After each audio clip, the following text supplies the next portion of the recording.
Yak! Yan na nga ang nasabi nitong si Pokwang matapos mawala at masimot ang pera o ang laman ng kanyang GCash account. Sa kwento ni Pokwang, paggising niya ay nagulat na lang siya dahil zero balance na ang kanyang GCash. Marami ang natakot sa naging revelasyon na ito ni Pokwang. Pero sa comment section, mapapansin na hindi lang pala kay Pokwang nangyari ito. Narito ang buong kwento ng nasabing komedyanteng aktres. Sa kanyang Instagram account, narito po ang naging mensahe ni Pokwang para ang sarili ay maibsan kahit papano. Naghahanap buhay po ako ng marangal, nagbibigay po ako ng hanap buhay sa mga single mom. Tapos, isang umaga pagkagising mo, simot ang laman ng GCash account. Iba't ibang number na hindi nakarehistro, halos nasa 30 numero na, hindi na nakarehistro.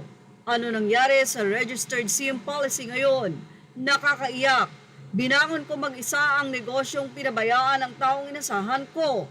Pinagkatiwalaan ko pati ba naman dito na isahan pa rin ako. Nakakaiyak talaga. Sana naman, GCash Official, tulungan nyo ang mga kagaya kong maghahanap buhay ng patas at nagbibigay ng hanap buhay din. Hindi ko alam kung ito ay mula sa GCash pero isinare ni Pokwang nakalagay doon na earlier 14,000 was gone from our account. No OTP sent to us, no warning at all. I believe this is an inside job based on how easily they access everybody's account. Hundreds of people have experienced this today. Already reported it using the app and will try calling help desk later. Sa mouth to guys, lesson learned, never again trusting GCash.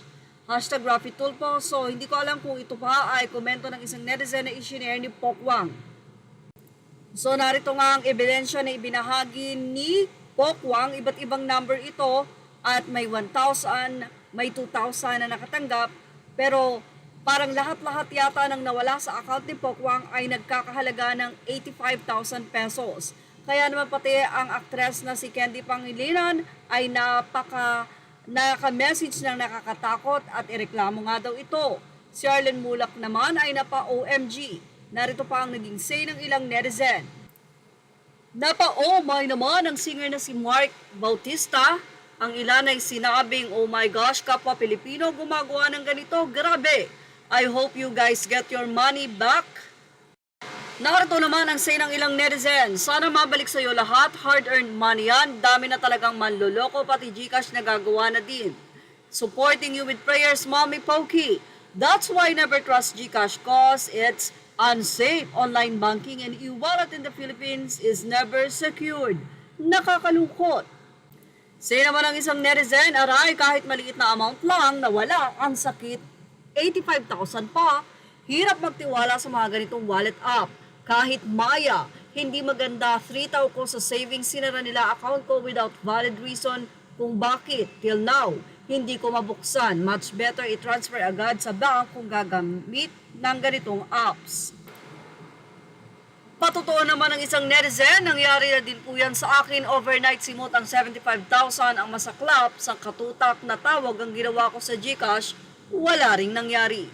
Nagreklamo din sa police sa Cyber Crime Division, same story. Na-provide lahat ng details, name and number ng recipient, wala ding nangyari. Sabi, kung gusto ko daw kasuhan yung mga nakapangalan na yon, dun lang siya o sila may magagawa. Cybercrime. Mare, this happened to me, 45,000 na simot. Patotoo din ng isang kaibigan naman ni Pokwang. Isang netizen naman ang may maanghang na komento. Aniya, rules daw yan nang kasi hindi obligado ang anak ang magulang. Well, ano masasay nyo dito? Ilagay na ang inyong opinion sa ating comment section. Images are all credit to the rightful owner. Thank you for watching. Please like, share, and subscribe.